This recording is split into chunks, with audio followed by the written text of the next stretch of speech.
My wife created 20 new marriage rules, so I added just one rule that ended her game. Her control system collapsed instantly. Update 1. The list was waiting for me on the kitchen counter when I got home from work, typed up, laminated, and placed next to my dinner plate. 20 new marriage rules were written across the top in bold letters. At first I thought it was some kind of joke, but the serious look on her face as she stood, arms crossed by the refrigerator, told me everything I needed to know. "What's this?" I asked, picking up the laminated sheet. "I think our marriage needs more structure," she replied, her tone leaving no room for discussion. "These rules will help us both know where we stand." I scanned through the list, my blood pressure rising with each absurd demand. Rule number 1. I needed to share my location at all times. Rule number 4. All purchases over $50 required her approval. Rule number 12. I had to text her hourly updates when I went out with friends. The list went on, each rule more controlling than the last. We'd been married for 7 years, but the last 6 months had seen a gradual shift in our relationship. It started with small things, comments about my friends, suggestions about how I should dress, questions about where exactly I'd been during the day. But this was something else entirely. "You can't be serious," I said, placing the list back on the counter. "I'm completely serious," she replied. "My friend's husband follows a similar set of guidelines and they've never been happier." I looked at her, really looked at her, and realized I barely recognized the woman standing before me.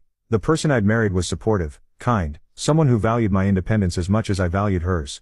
This person wanted to monitor my bank account, screen my calls, and dictate who I could spend time with. "I need time to think about this," I said, keeping my voice steady despite the anger building inside me. "There's nothing to think about," she countered. "These rules go into effect immediately." I noticed her phone light up with a message. She quickly turned it over, but not before I caught a glimpse of the group chat she had with her friends. I'd seen enough to know she was updating them on her progress with me. That's when it clicked. This wasn't about our marriage at all. This was about control, about showing off to her friends how she had her husband wrapped around her finger. All those lunch dates with her new friends from the country club. All those women with their perfect Instagram marriages. It was changing her, or perhaps revealing who she truly was. I didn't argue further. Instead, I calmly ate dinner while she watched me expectantly, waiting for me to break, to plead, to negotiate. But I wouldn't give her the satisfaction. My mind was already working on something else entirely. Not how to follow her rules, but how to end this game once and for all. As I finished my meal, I smiled at her, a smile that clearly confused her. She expected resistance, tears, anger, anything but calm confidence. She didn't know me as well as she thought. I wasn't going to fight her 20 rules with 20 counter rules. I didn't need 20. I only needed 1. The next morning, I decided to study the list more carefully. Each rule was more absurd than the last. Rule 6 demanded I share all passwords to my accounts. Rule 9 required her approval before I made plans with anyone. Rule 15 stated I needed to check in with a photo if I was going to be late from work. Rule 17 limited my gym time to 1 hour, 3 times a week, always when she could verify my whereabouts. These weren't marriage rules. This was a prison sentence with conjugal visits. I watched her getting ready for her weekly brunch with her friends, applying makeup with meticulous precision. Her phone buzzed constantly. I casually picked it up to hand it to her, making sure to glimpse the screen. The group chat was active. "Can't wait to hear how he took the rules." One message read, "My husband would never stand for it." "You're so lucky," said another. So that was it. I was becoming a trophy in her social circle, the trained husband who jumped through hoops on command. The thought made me sick. "Your phone," I said, handing it to her with a neutral expression. "Thanks," she replied, then paused, studying my face. "Have you thought more about our new arrangement?" "Still processing," I answered calmly. 20 rules is a lot to take in.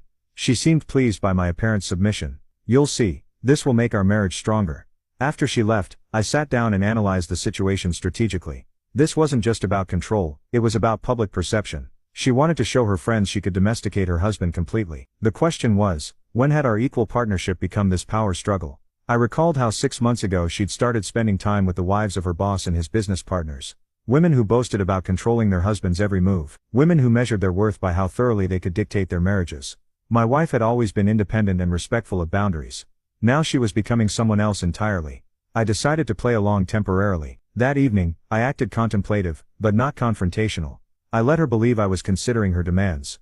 Meanwhile, I observed her closely. She texted updates to her friends throughout dinner. "He's coming around." I caught her typing. No real resistance. Easier than I thought. The casual disrespect stung, but I maintained my composure. This wasn't about ego. It was about reclaiming our relationship from whatever toxic influence had poisoned it.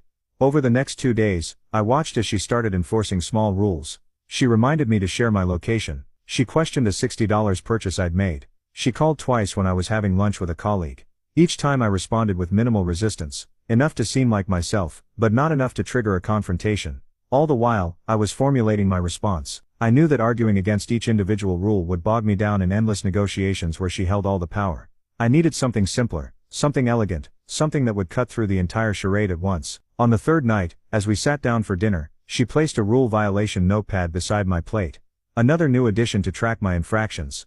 "Do you have something to say?" she asked, clearly expecting me to finally break down and beg for compromise.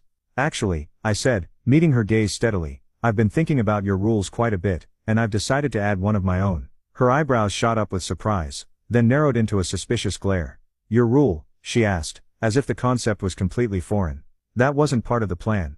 Every relationship needs balance," I replied calmly, setting down my fork. "You've had time to think about what you want from this marriage.